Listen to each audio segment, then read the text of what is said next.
So in this video, I actually want to talk about how to actually invest your money as a college student or somebody else that is thinking of investing and they're just beginning at investing. So if you don't know me, I am Professor Maslach. I'm Associate Professor of Innovation Strategy and Entrepreneurship. And I created this whole reciprocity project to give back as much as I possibly can. There's so many people that help me out that I want to pay the favor forward to help you out as much as I possibly can. So this video is really geared towards the college student or somebody that's beginning and they're really thinking about how to actually invest their money so that they become wealthy in the future. And this is going to be the biggest lesson that I can ever give you at this moment. And hopefully this sinks in. This is the number one thing that I want you to pay attention to at this moment. Stop chasing the returns. Stop looking for the quick fix. Stop looking to make a quick buck in the next year. Stop trying to do any sort of real estate scheme where you are thinking of, man, if I buy this thing, I can flip it and then I can make so much money. Stop looking for any of those sort of investment properties. Stop doing that stuff. That does not go, it's not going to build wealth for you in the long run. That's not how it works. And I'm going to tell you something. I'm going to give you a strategy that I think is going to help you out a lot. And also it's totally easy. Anybody can do this.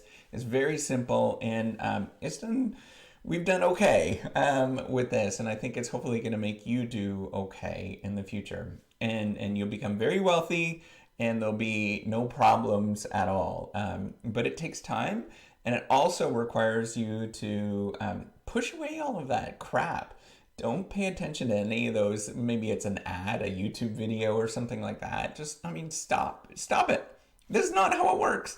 Just stop it at this moment. Stop. Just do this and you will do extremely well in your lifetime. By the time that you're 50, by the time that you're 60, by the time that you're 70 years old, you will have enormous amounts of wealth that you've built just by doing this kind of very simple pattern. So the first thing I'm going to get you to do, and some of you might actually recognize some of this is close to what sort of Dave Ramsey says, although I don't really believe in some of the sort of political views he has. So I'm going to help you in a lot of it's pretty good. But I think that there are sort of nuances and stuff like that. So with some of you folks that are out there that I think is going to be a little bit more helpful. So pay off your debts. I think that's going to be the biggest thing that you can do. So if you're in college right now and you are a college student and you have debt, that's okay. I want you to be relaxed with it. It's not going to be, pay attention to it. I'm not going to say like go out and go buy a car and all that kind of stuff on your debt. School loan, that's terrible. That's really bad financial advice and sort of financial decision making. Live as poor as you can. Live below your means as much as you can. For us, what we did is I never owned a car until I was like 23 years old. And then even then I had my parents' very old car. So doing those kind of things are going to help you out a lot. It really does set you going forward. But, you're still probably going to have debts at the end of it. And I'm not going to tell you don't go work during school. Focus on your education. That's going to be the best thing that you can do. If you can get a good education and your ideas are sharp and you've learned something and you've done very well in your grades, you're going to go a long ways by doing that. So pay off your debts, but also focus on the education. It's an investment in yourself, right? So, this is where I differ a lot from what other people would say, this sort of idea where you can do multiple things and work on the side and stuff. That's a terrible idea because it's going to cause a lot of people to drop out. And it's also going to cause you to not focus on lessons that I think are very, very valuable for you. So your college investment is actually really good. It's very good return on your investment. It almost always is. And if you can look for that in terms of getting that return on investment, really study hard and do very well, it's going to help you out. So pay off those debts. And if you have debts or you're a college student that's at this moment, don't worry about it. Park it but just don't go into debt any more than you possibly can, right? So live below your means as much as you can. So the second thing, and I think this is really important, and I think everybody is like, this is where everybody gets like, like stressed out and all that kind of stuff. Just save money and invest 15% of your income once you've paid off those debts. And, how do you actually do that? So first of all, if you're afraid, so first of all, how do you actually get to 15%? That's a lot of money, right? For a lot of us, it's a lot of money to save. That's a huge portion of what you're doing. So what I recommend in your first month, or maybe your first 2 months of doing this, save 2% of your income. Save just a small, very small, even 1% of your income. Or, it's a coffee, for example, that you're just parking and you're putting it someplace else. The amount of money that you'd spend on a coffee.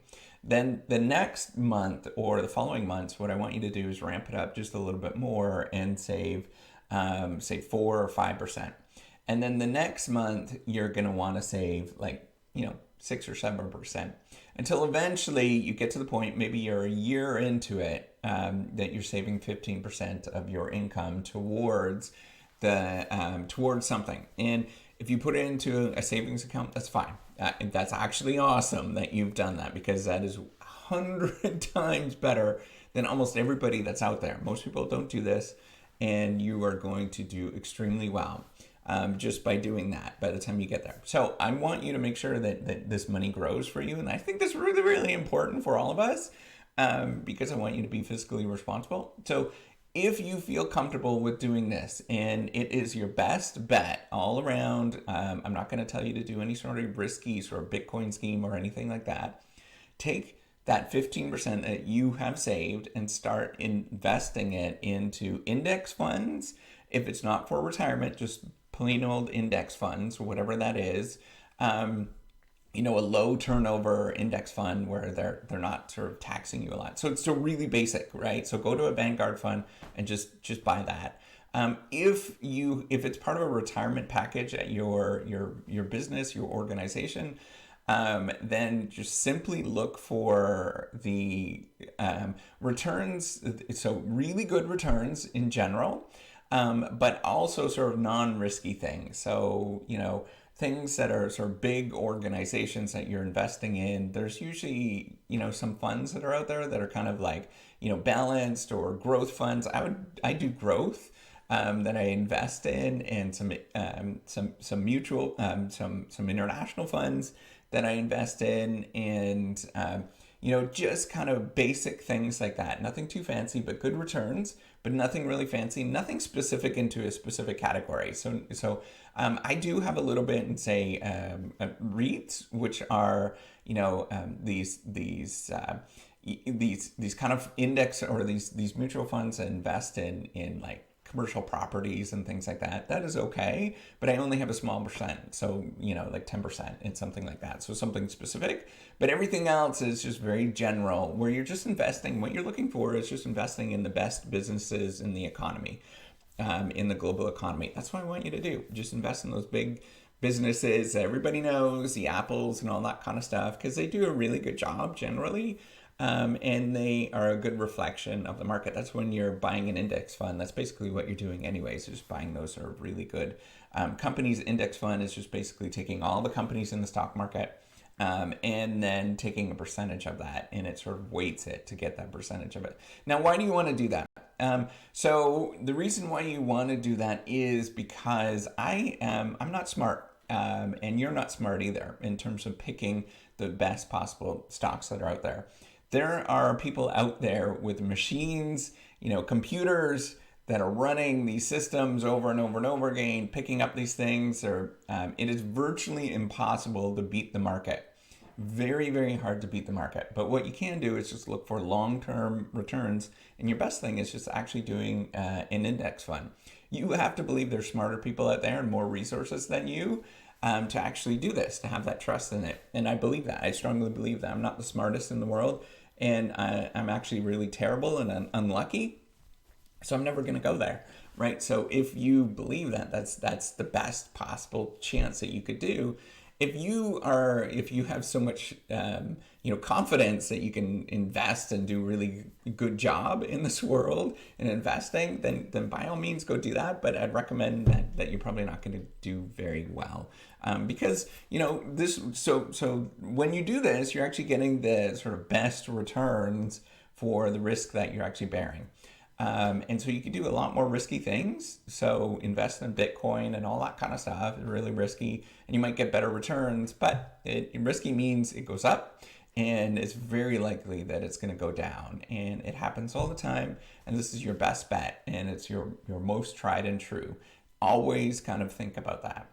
And then once you do that, once you sort of do that investing, then if you have a family, if you've got dependents in any sort of way, so dependents being like, kids or, a husband or a wife or whatever, a partner, then buy some term life insurance. And it just has to be enough that it's, 10 to 12% or 10 to 12 times your income. And that's just to recuperate the money that's lost. Or just to have sort of a pool of money there in case somebody passes away, that's going to help you out. And it's important to do that sort of term life insurance where it runs out after a certain amount of time. That's your best bet. I strongly believe that. Just like it's kind of very similar to Dave Ramsey, right? I'm very, very much in favor of that. Now, here's some things I think are very different.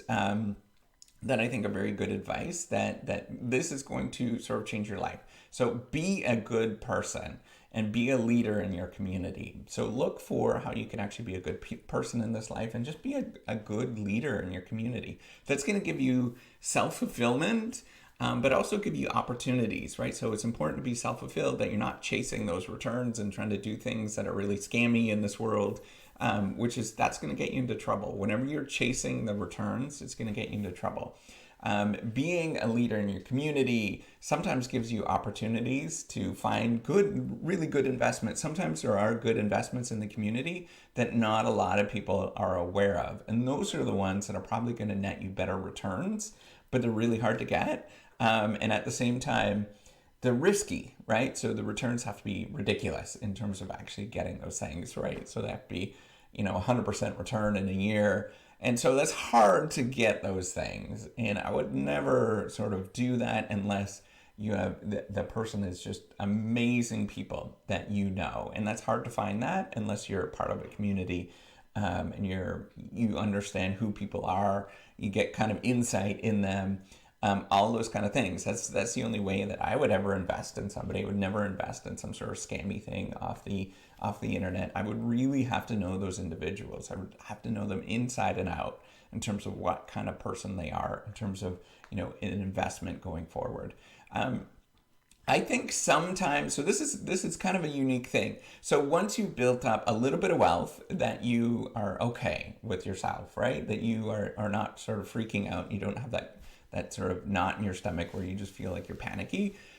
Giving money to different opportunities in a small portion of your income. So, maybe it is 2% or 5% of your income, just kind of into opportunities that you think are kind of interesting, and that it's more of charity. So it's always just thinking of it as charity. It's gone. Once it's gone, it's gone. But sometimes those opportunities do net other things that are out there. And so I think this is a little different that's out there.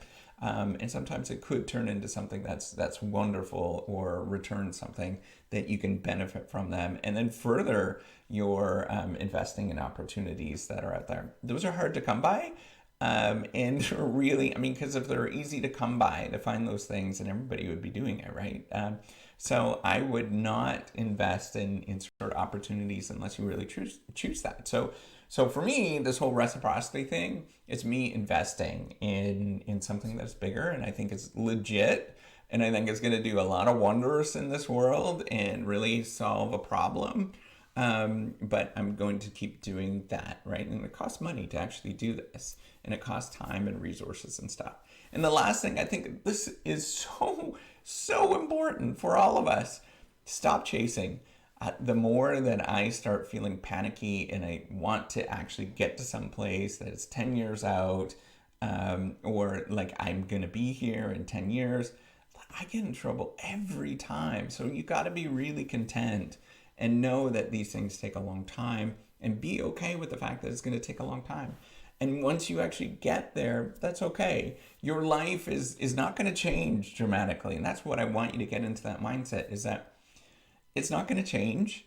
So just stop thinking that you're going to get, some yacht and live the life of driving around in a Lambo and all that kind of stuff.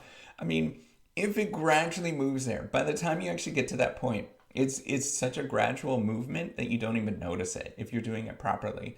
So it'd be like, you're driving around. We drove in a Civic. So you'd go from a Civic to a Camry to a Lexus. And then maybe you'd go to, a higher end Mercedes. And then once you're a higher end Mercedes, you're in a higher end sort of sports car. And then maybe you're in a Lambo. But over that, you're like 40 years out, right? If you're doing this properly and you're building it, it's such a gradual thing that you don't even realize it's actually going on, and it becomes part of your lifestyle. If you choose to do that kind of stuff, that's what you're thinking of. But never ever kind of like start chasing things.